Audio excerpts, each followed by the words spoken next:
everyone, and welcome to the Jam Yearbook. I'm Jim. And I'm Matt. On this show, we're going to dive into Jock Jams, the Yeah. music we hear at sporting events around the world. The Super Bowl is coming up soon, and we thought it would be a great place to start. The halftime show is probably one of the most watched performances worldwide each year. Prior to 1993, though, the halftime show was vastly different from what we get today. They usually featured a college marching band or performers such as Al Hurt or the ensembles Up With People and the Rockettes, and themes with some sort of tribute or salute, Mhm. something really corny. Even in 1990, the show was a salute to New Orleans and the 40th anniversary of the Peanuts. I have no problem with that. That's cool. Yeah, that's Charlie Brown, Snoopy, Lucy, Linus, all those characters. The next year, the change started when the New Kids on the Block made an appearance. But due to the Gulf War in 1991, that show was not televised. They cut away to a news update instead. With that and being kind of a transition to what the halftime show would become, it doesn't get the credit as the first modern day performance. That honor goes to the one and only Michael Jackson. And ever since, people have been complaining about the halftime show. We're going on about 30 years now. Yeah, they have. It's never going to make everyone happy.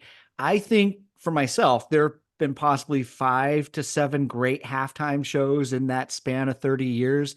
Maybe. I mean, if you're Yeah, not already a fan of the Black Eyed Peas, aren't you going into it with a little side eye? I went in and I went out of that performance with a lot of side eye. That was horrible. And it got to the point where I would not even watch the halftime show, Hmm. even if it was somebody I wanted to see, because they're just going to screw it up. I like that part though. I got the popcorn out and wanted to see how bad it could be. They're going to charger it up somehow. And without a doubt, though, Michael Jackson was a pretty safe choice based on the music. He was still selling millions of records. And I think any artist would love to have a 3 album run like Thriller, Bad, and Dangerous, regardless of what you think of the music. They were huge successes. Plus, older fans knew him from the Jackson 5. Even if they didn't like his new music, there was a familiarity there. He had been relevant for a long time, forever, it seemed like. Yeah, he had. And even though you brought up the New Kids in 1990, or was that 91 you said? 91, yeah, I think Okay, so. there was a performance maybe the year or two prior to that, where it was called Winter Wonderland. You were talking about how these performances were, and it was Corny. like something out of the Lawrence Welk show. And those who don't know Lawrence Welk, imagine everyone dressed up like they're in Mary Poppins and they're dancing to the most bland big band music you could find. Yeah, probably like bubbles flying Oh, all over the place. absolutely. And they've made it a pop rock rap extravaganza every year since. They found a way to bring in more casual fans, right? And give them Mhm. something along with the commercials. Cause how often do you hear, oh, did you see this commercial? What did you think of this one? What was your favorite one? It's all to entertain everybody who can tune in. They don't want to miss a dollar. They've missed the timing mark more than once with like Maroon 5 and Coldplay. A newer act, you got to hit at the right time. Maroon 5, they haven't been around long enough to feel like a nostalgic act. So why them? They didn't really have a huge hit at the time, so the timing felt off to me. At that point, it felt like nobody really cared about those songs for quite a while and how they're coming out. And then all you hear about is, oh my God, Adam Levine came out without a shirt, and we're I talking was about his. gonna say, It's like, what the yeah. hell? They hadn't gone away long enough to have that welcome back vibe. Yeah, I don't quite know what they were trying to attract for an audience with Adam Levine Mm, topless, no shirt, during yep. that But I halftime think that performance. was the year that, obviously you got your headliner, but then you cut away to all these sides. But I think that was the year that they had Bruno Mars as well doing Uptown Funk. That was the same And year. Yeah, and that was a hell of a performance. that was great. They should have flipped those headliners. Yeah, that would have been awesome. I'm just going to say that we have left out the Janet Jackson, Justin Timberlake fiasco. We Oh covered yeah. that in a jam show from the year when that happened. So no cheap jokes on that this week. We Yeah. we already did that back in a previous episode. But when it came to the halftime show, it varied between, yeah, as you've talked about, the hottest new acts and also trying to stir up nostalgia. bringing out Tom Petty, Bruce Springsteen, and Aerosmith. I think to this day, people forget that those three artists ever played. And you'll still see people on Facebook going, they should have had Aerosmith play it this year. They should have, and they always bring up Yeah. some, they should have the Yep. Rolling Stones Oh my come do God, it. it's got to be AC/DC or Yeah, nobody. yeah. And they're all good, but playing songs 25 years old. Then you would have someone at the height of their time, like you were saying, relevant as kind of Bruno Mars was. But we had Katy Perry coming out, or The Weeknd. Well, The Weeknd was hot when he had his Super Bowl halftime show. The Super Bowl, whether you like the halftime show or not, has set the standard for musical performances during big sporting events. Yeah. Love it or hate it, you're going to talk about it. Mm-hmm. For some, me included, the over the top pageantry is too much. I'm also hard to please with the medley format. I understand the why. You have a limited amount of time. Hit the high spots. No point of lost interest where the singer or rapper or whatever isn't engaging the audience. Crank out familiar melody after familiar melody. Sometimes it's clunky, though. That's where I have a problem with medleys. Give me a smooth swerve. I'm all on board.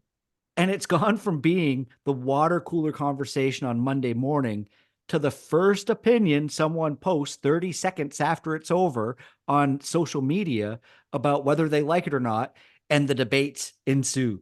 Oh, I liked it. I didn't like it. You'll see people argue back and forth about why it was good, why it was bad. Yeah, and it you can't win the haters over. All thanks to Hamish Hamilton, who has been the director of that halftime show since 2010. Oh, Hamish Hamilton has a incredibly impressive resume. He's done Olympic ceremonies, mm-hmm. award shows, numerous concert films for the likes of U2, Beyonce, Rolling Stones, Jay-Z, just a huge videography on this guy.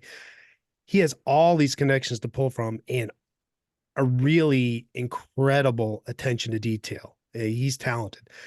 He has made this a cultural talking point, as you said. It's almost Yeah. immediately this conversation goes. And if I'm being honest, probably part of him says, I don't care if they hate it, because if they hate it, they're still going to talk about it. If people are talking about it, you've won half most of the time. Exactly. Yeah. Yeah. You've moved the needle. Because of the championship format in the NFL, you got one game. This is unique. So you have that one big time slot. Sports with a 7-game series don't have that luxury. And I wonder, so I don't watch them all, but I think they may try to capitalize more on the pregame because, hey, at least you got 7 games. Mm-hmm. You can just get the beginning. You don't have to worry about, like in hockey, each intermission. I mean, you'd have to have 2 shows. Um, but they'll bring in somebody like Carlos Santana for the national anthem. Yeah, we'll get to that. We'll talk about national anthems in a bit. I think it's definitely unique. I think a lot of sports have some kind of big entertainment from time to time. I was watching the NBA over Christmas and I caught a Celtics game and there was a halftime performance, but it wasn't a big artist. It was somebody who I think was geographically popular or was an up and comer, maybe somebody who just had a new release from a record label and they're trying to get it promoted and out there to catch fire. But the Super Bowl is the world stage that you want. Can you imagine how the weekend felt being a Super Bowl halftime show when Oh he yeah. really had only been making music and been around for a year or two compared to some of the legends you see doing it? It can make or keep a band or person relevant on a huge level. I'm sure there is an uptick in album sales after the Super Bowl as well. Oh, there has to be, just like people go see the movies that win Academy Awards, right? Yeah, yeah. So are we in agreement then, Matt? I think we are. Prince was the greatest Super Bowl halftime show of all time. Oh yeah, I don't even have to say yes. That was a great set list. He brought the marching band back too, and Yeah. he integrated it within his music. It made me want to hear a whole version of 1999 that way. Mm-hmm. Unfortunately, he kind of only played the intro to it and he swerved into Baby I'm a Star, but it was a great swerve. Everything just sounded logical. And within Baby I'm a Star, he floated into Proud Mary, but then back to Baby I'm a Star. And while, yes, it's more of a mashup than a medley, but the changes were just seamless. Mm-hmm. It just sounded so awesome.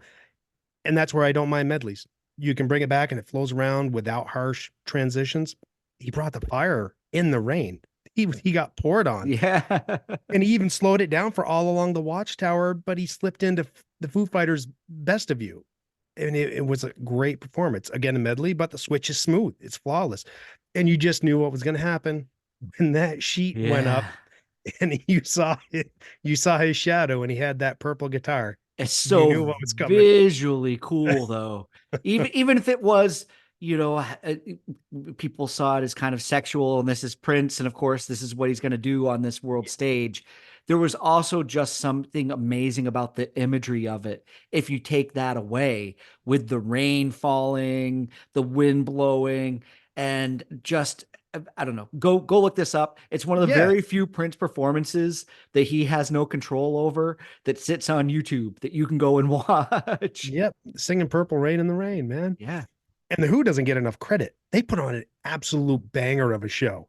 The stage setup was awesome. The light show Hmm. performance, all of it was incredible. All people wanted to talk about though was Townsend's stomach because his shirt was partially unbuttoned. It's like, no, man, listen to that show. They did great.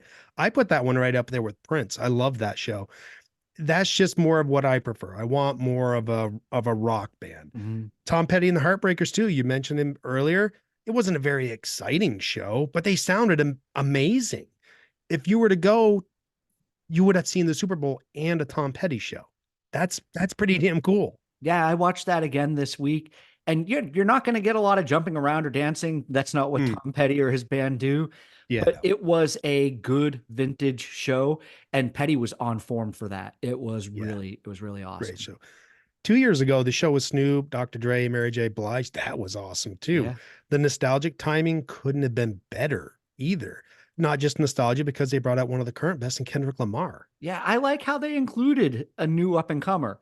I had no clue who he was until we started doing this podcast. I didn't really know much about him. We know my history with rap music in the 2010s, Mhm. and I can see why they brought him along now. He belonged there.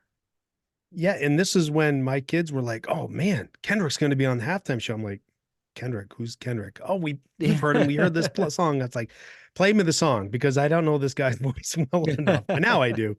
Now I do. All of this is obviously US centric, but the CFL, Canadian Football League, their championship is the Grey Cup. They also have a halftime show. Green Day was the 2023 performer. That was a really cool show, Hmm. all live. You can't mistake when a band's performing live. And they were set up in an end zone like a concert would be. It wasn't some meandering bullshit that would take up the entire field or letting fireworks off in a domed stadium so everyone's got to breathe that crap in. Oh my God. See, you're going to get me to rant because while I love performances like The Who and Prince, don't be a league and tell me you're all concerned about player safety and then have hundreds of people and all of that crap like Katy Perry coming out in a giant lion roaming all over the field or have fireworks going off in a closed area. So players got to breathe that in while they're trying to play. Rant over. NFL, get your shit together. Yeah, you're right. There's a cloud of smoke throughout the stadium for like the whole third quarter. Yeah, and then you're watching it on TV. It's hard to see as well. It is, yeah. I think when you bring up Canada, I expected the stereotype of ice hockey and rush because that's what I think of when I think of Canadian sports and music. Well, if some of those Canadian NHL teams could get their act together, come on. It's about time the Stanley Cup went back up there. Let's go. Montreal, get it together. Let's Come do on. it. But the Grey Cup, they've had their share of Canadian legacy acts too. BTO, well, Bachman Turner, it wasn't the whole overdrive. I don't know what the deal is with that. But can you imagine Gordon Lightfoot at like a Super Bowl halftime? That'd be kind of laid back.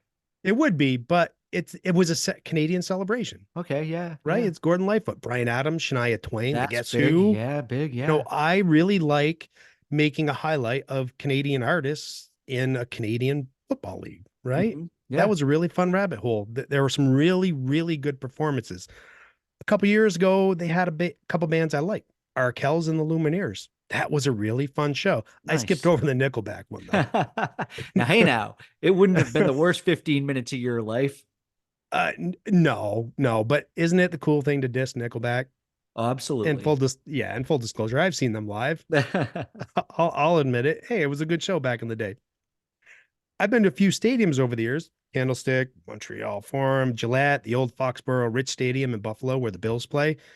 And there are songs that are shared. It's like all the leagues share a playlist. All right. So let's take a few minutes and talk about that. What do you think are the iconic stadium songs in sports, and particularly America? But I think a lot of them come over here as well. They have to. I mean, a song, if a song has a strong intro, it's gonna, Mhm. right? Regardless of what league, it's going to get played. One of the kings is AC/DC's Thunderstruck. You hear that everywhere, minor league, major league, anywhere, or just about anything from Back in Black. That whole album will get played.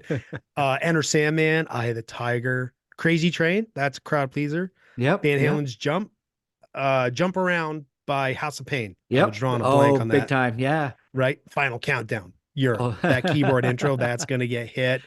And then there are chants as well. It's not just intros. There are chants that beg for participation. Seven Nation Army, right? Mm-hmm. Mm-hmm. The woohoo Blur's song two, or the Yep. hey ho, let's go Oh, of yeah. Yeah. Blitzkrieg Yep. Yep. Bop. Yep. In baseball games, you are sure to hear John Fogerty's center field. Yes, with the clap along. And the That's funny right. thing about Seven Nation Army is that you can have a stadium and nothing has even kicked off yet. I've been to concerts over here and the crowds will just start chanting da da da da da Da, da, da da, da. da. It's funny. So there are obvious traditions like old school. We'll go to baseball. Take me out to the ball game is a staple as part of the seventh inning stretch in baseball. If people don't understand what that is, they felt that if you were at a baseball game, 9 innings, sometimes you could go into extra. By the time you got to the seventh, people were just sitting in the stands and needed to stand up and stretch. So this turned into everybody get up on your feet. And yeah, it was just a way to get you on your feet to stretch Yep. out because you've been sitting watching the Yep. game. Or everybody clap your hands. And then Sweet Caroline by Neil Diamond takes over the eighth inning break in a lot of baseball stadiums now. It became a tradition at Fenway Park, where the Boston Red Sox play, only because in 1997, the employee who was in charge of music played the song after a friend of hers had given birth to a baby named Caroline.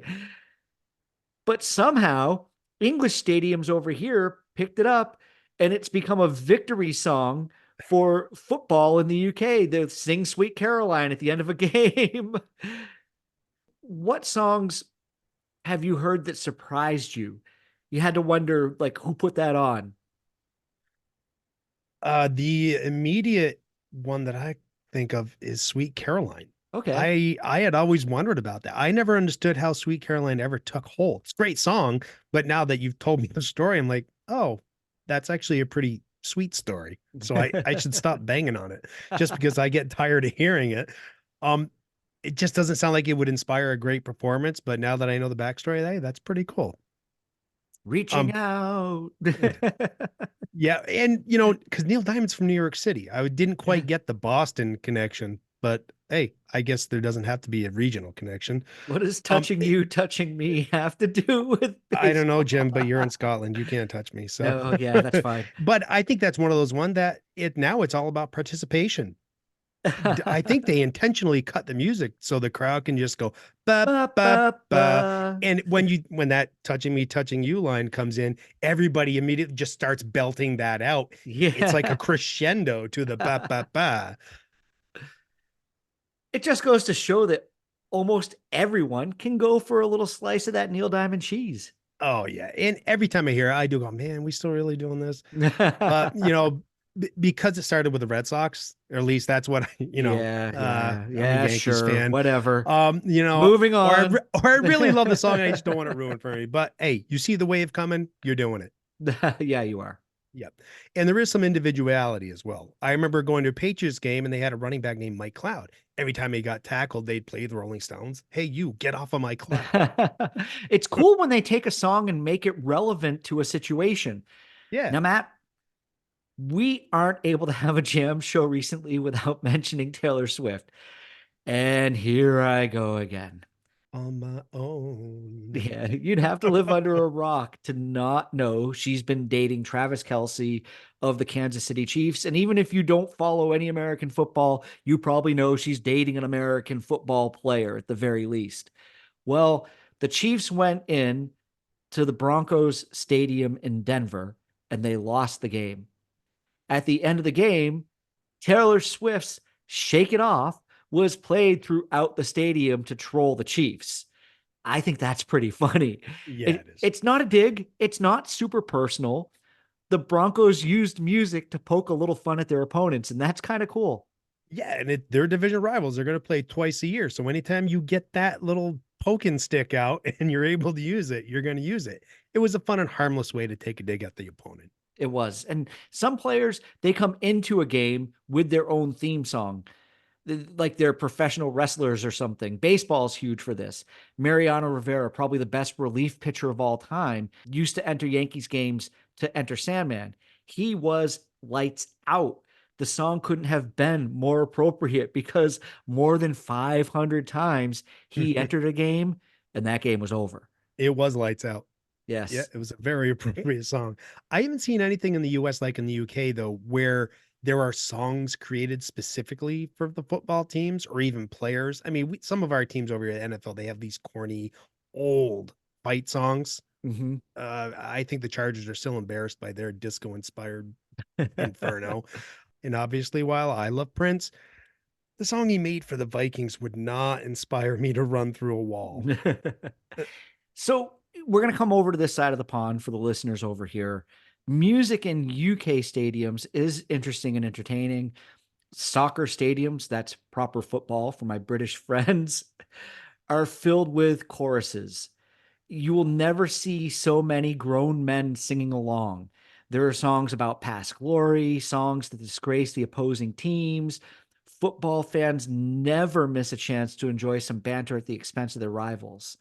And then you have the song You'll Never Walk Alone by Jerry and the Pacemakers. It's probably the most well known here. Liverpool and Glasgow Celtic supporters have adopted this as their theme song. That is the one thing I've learned from watching Welcome to Wrexham. It's pretty cool that fans would write a song about specific players and they would later be sung by the crowds. That's actually a pretty cool tradition I've seen. I don't think you'll ever see it start in the US though. No, it's a cool tradition. And I also like that a lot of the songs that they do sing in the stadiums are maybe an old standard, but they just change the lyrics around to Yes. match up what they want to match. Yeah, Yeah. it's really kind of cool. So, have you ever seen a music performance from anyone well known at any of the sporting events you've been to? Man, not that I can remember. I've never really been to a championship match, so half times and intermissions are fairly generic. You're rushing to get more beer or get in line at the bathroom, something like that. I don't remember anything special for national anthems either. National anthem will be either somebody regionally coming in to sing. Mm. I was at Wembley Stadium in London to see the Patriots play the then St. Louis Rams. It was 2012. And suddenly there was a stage on the sideline out of nowhere before the game. And I heard the announcer, ladies and gentlemen, now welcome Grammy Award winners, Train.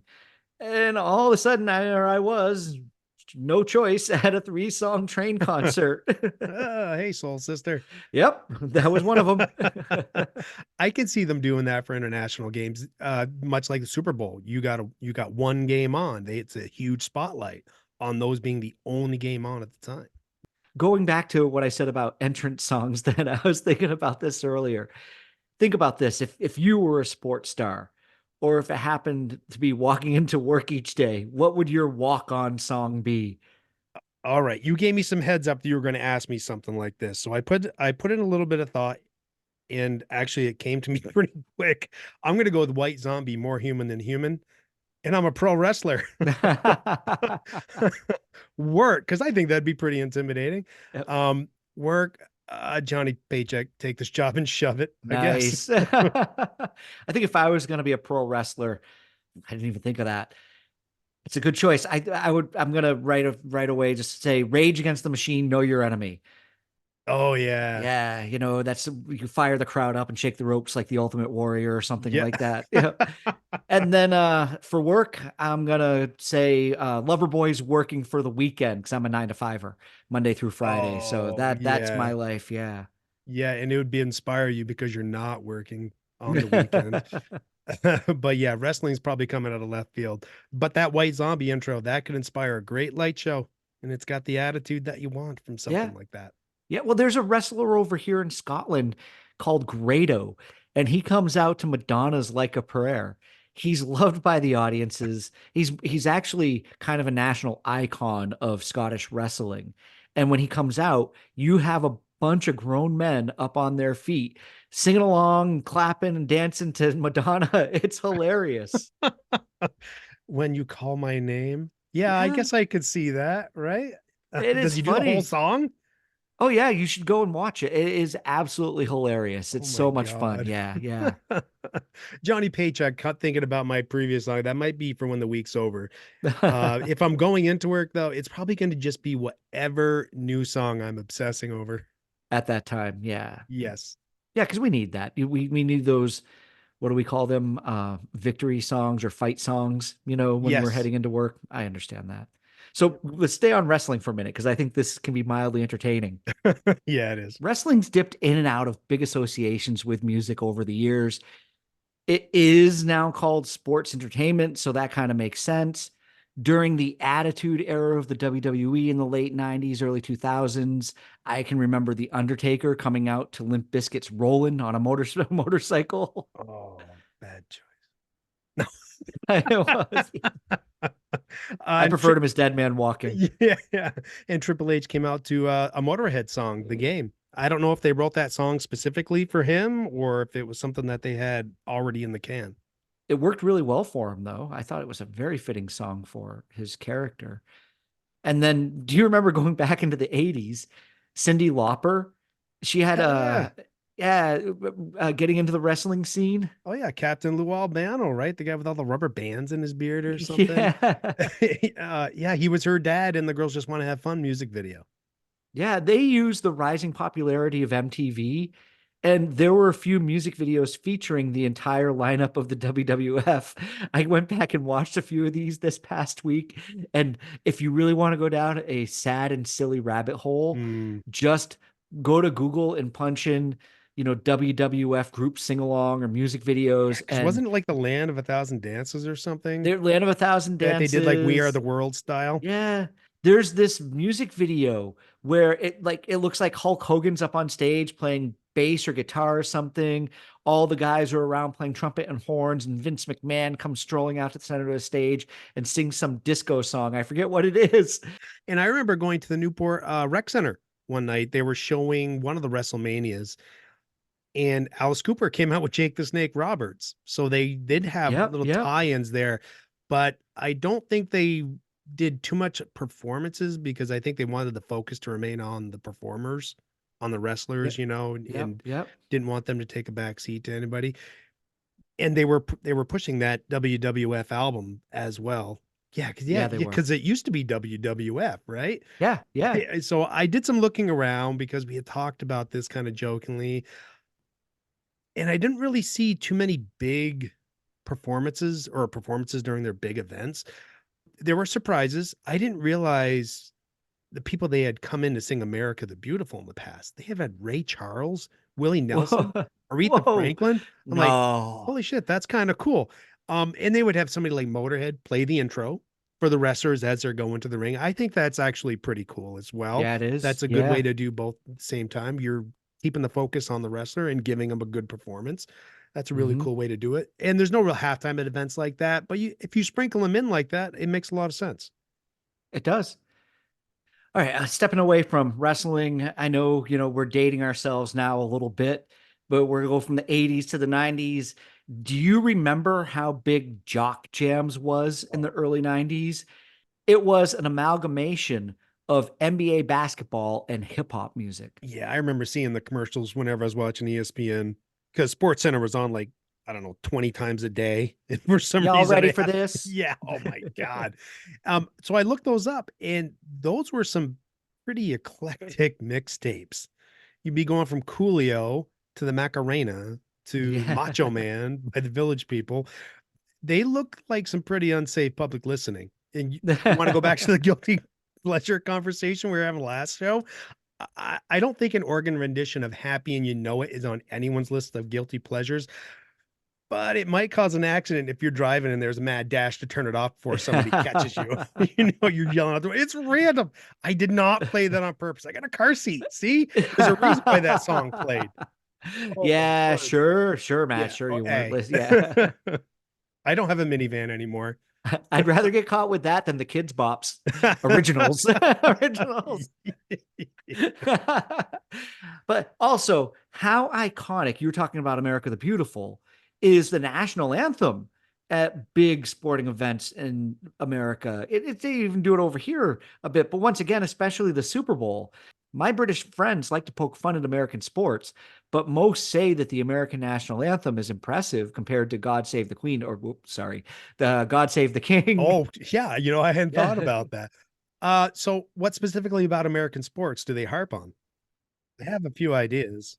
Everyone, Matt and I talk just as much about sports as we probably do about music. Yes, we just did an NFL coaching round robin conversation before we did the show. Yeah. Well, we'll start with NFL then. Oftentimes, American football gets compared to rugby for wimps because of the pads that everyone wears. Okay. But then I try to explain to people that, well, when you're wearing pads, it's actually been proven that you will hit each other harder and that the plays that they're playing move at much faster speeds because you have guys that have, been in the Olympics running Hmm. down the field with the ball. They're running fast at each other. Yep. And Max plays rugby at college, Mhm. and I can't remember the exact saying he used, but it's something like rugby is football for gentlemen because you don't have those pads, Yeah. right?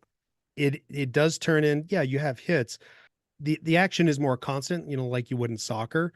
Yep. And it can turn into obviously the hits, but you have wrestling to the ground as well, as Yeah. opposed to like I clear out, you know, leveling you tackle. Because that padding does give you a false sense of security that you can just Mhm. hit the shit out of somebody and not hurt yourself when that's just not true. It's not. It's not. And then the other thing that I have to defend, you were talking about how the rugby match just keeps going with American football. One of the big complaints is that it starts and stops. Mm, yeah. But American football, I try to explain to people, is more like a chess match of the coaching units, and it's an offensive play versus a defensive play, and that's why they'll have a play and then it stops, and then they'll have a play and then it stops and starts, and but theoretically, a lot of it is similar within how many tries you get. I think maybe the distance might be a little different, and you do have offsides as well Hmm. in rugby as you do in American football. So there are some similarities. Let me ask you this, Matt. Who invented baseball? Abner Doubleday. I remember that. Where? Where? Uh, Let me think. It's somewhere in America, right? Ohio? No, Where's it's the not Hall of Ohio. Fame? I'm thinking football. Cooperstown. There you go. There you go. I'm going to do a big. You know. So here's the thing. Don't ruin my American centric mind here, Jim. Yeah, it is funny how I grew up believing the same thing. And Americans love to think that they created baseball. And I'm going to probably break a million hearts right now. No, a million people aren't listening to us. Somebody might seriously disagree with me or be offended by me saying this, but America, you did not invent baseball. Abner Doubleday did not invent baseball. Baseball was invented by the Tudor dynasty, whatever reign that was in the 1700s Fake in news, Jim. England. Fake news. No, this is real. If you go back, it was actually called baseball. And Really? each team had nine players. There was a pitcher that would face the batter. There was a person on each base. There were three people in the outfield. To you had the ball thrown. You had to hit the ball. You ran. You had to cover all four bases and come back around to home to score. The way that you got out was the ball was caught, the base was tagged, or you were tagged while you were running.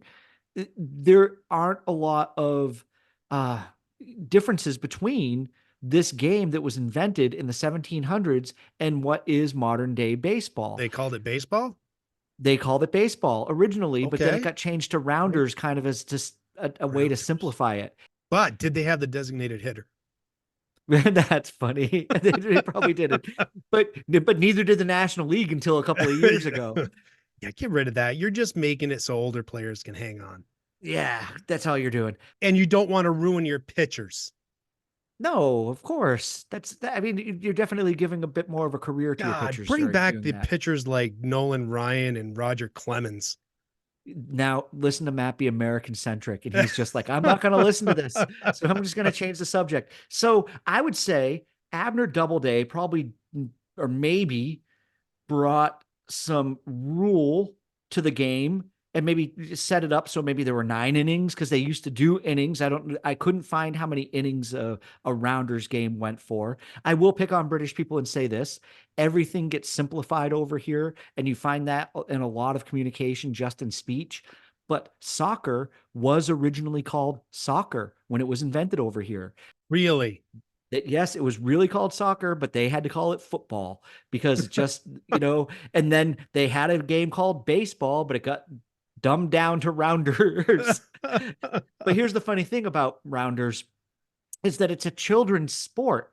So when they see Americans making this big deal in stadiums and people getting paid millions of dollars to play it, it's actually primarily played by girls in elementary school here, going back all those years.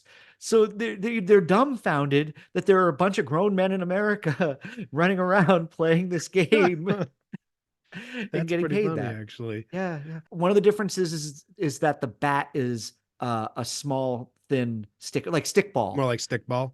Yeah, more like stickball. Oh, okay. So, but back to football and defending American football, I do get the annoyance with the amount of downtime, the timeouts, the TV timeouts for commercials. Yeah, Yeah, yeah. it's all bad. And but as Jim said, it is a chess match. Unfortunately, that's just the way it's evolved. I don't know why It's they all don't about do personnel and I don't know why they don't do halftime music at the football soccer matches over here, because it is cool that those games will run for 45 minutes and then 45 minutes with some end time added at the end. But there's a big break in the middle of it that's similar to the halftime that you'd yeah. get at a Super Bowl show. Yep. I would love if the NFL adopted that time clock. Do you mean with the added time at the end? Yeah, I think that if you put that stoppage time in and coach didn't know how much time they were going to have, they would stop all the shenanigans with the timeouts and the player substitutions. And oh my God, triple thinking which play they're going to run. Just get off Yeah. your ass, line up, run a play. And this quicker that the offense is going to do it, the quicker the defense is going to have to be ready. And you can stop all the time, all the downtime in between plays. Because it is annoying. It is annoying because if they're not I having a agree. play, if they're not having Yeah. a play, all the talking heads are just jib, jib, jib, jib, jib, jib, jib, jib. And it's like, shut up.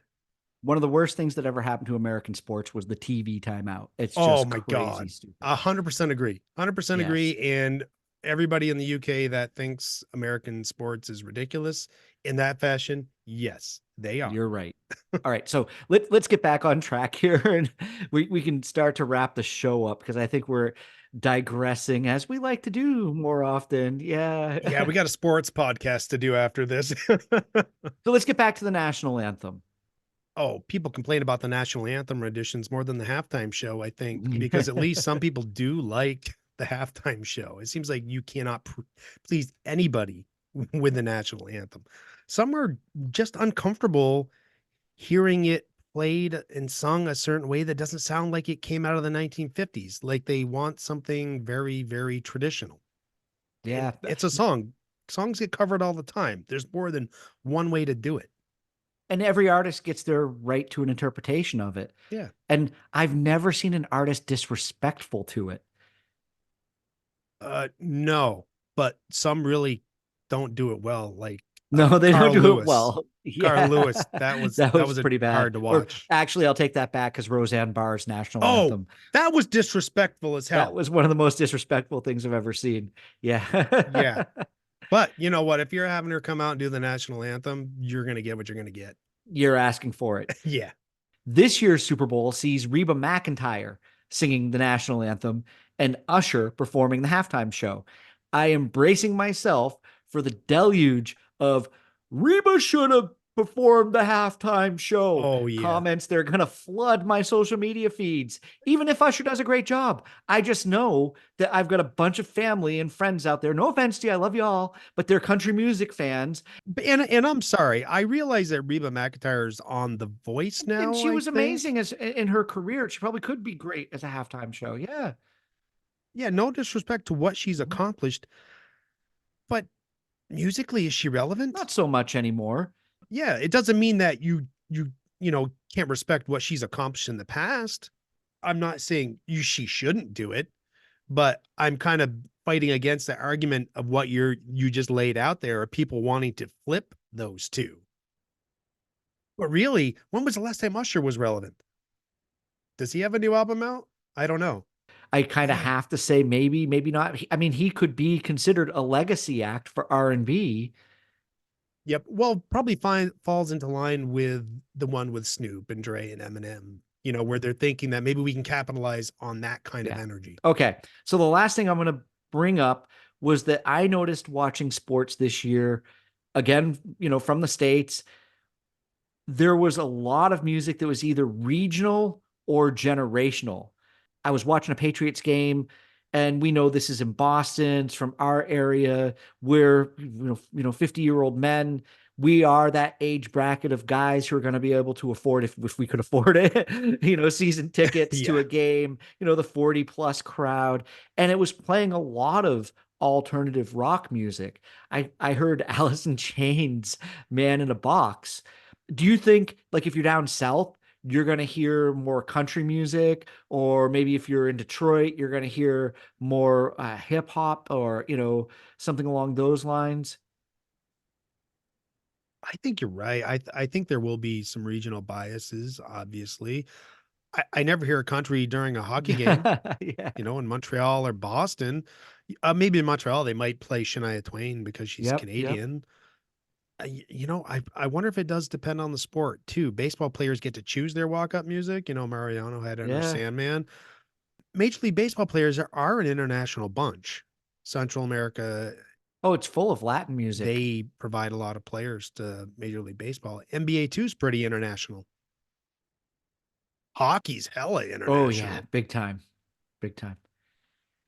Well, Matt, that's it. We're done. We're done talking about We're music and done. sports. We're We are. tapping out. I think it's We're just like pro yeah. wrestlers. We're We tapping basically out. touched on WrestleMania and the Super Bowl. and, That's where I thought the conversation was going to and fall Sweet apart. Caroline. So Yeah.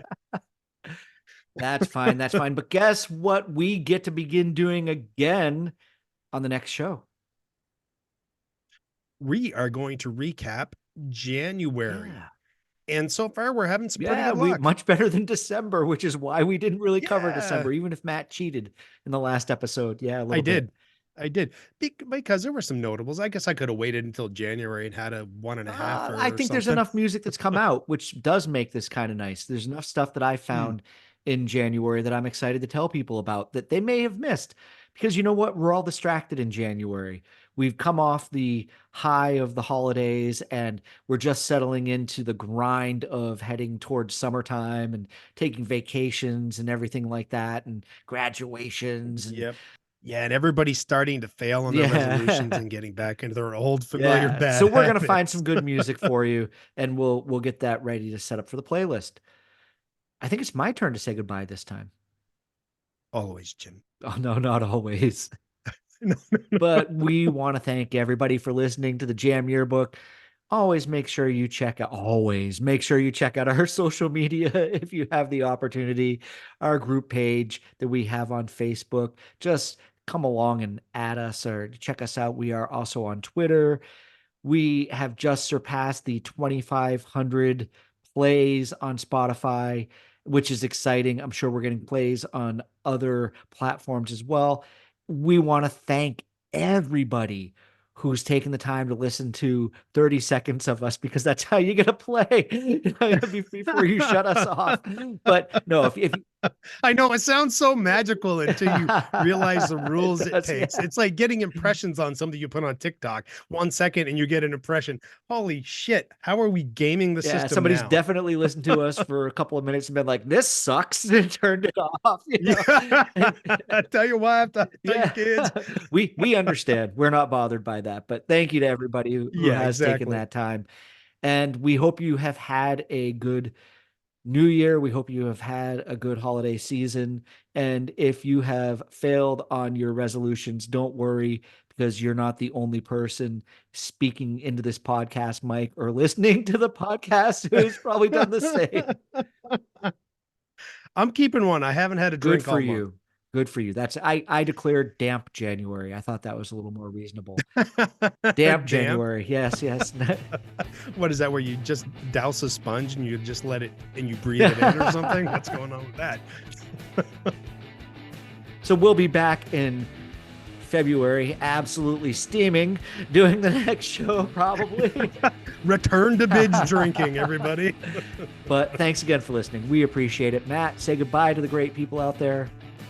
Goodbye to all the great people. Thank you for listening to the Jam Yearbook, and we'll see you here next time for January recap. Peace, love, and podcast.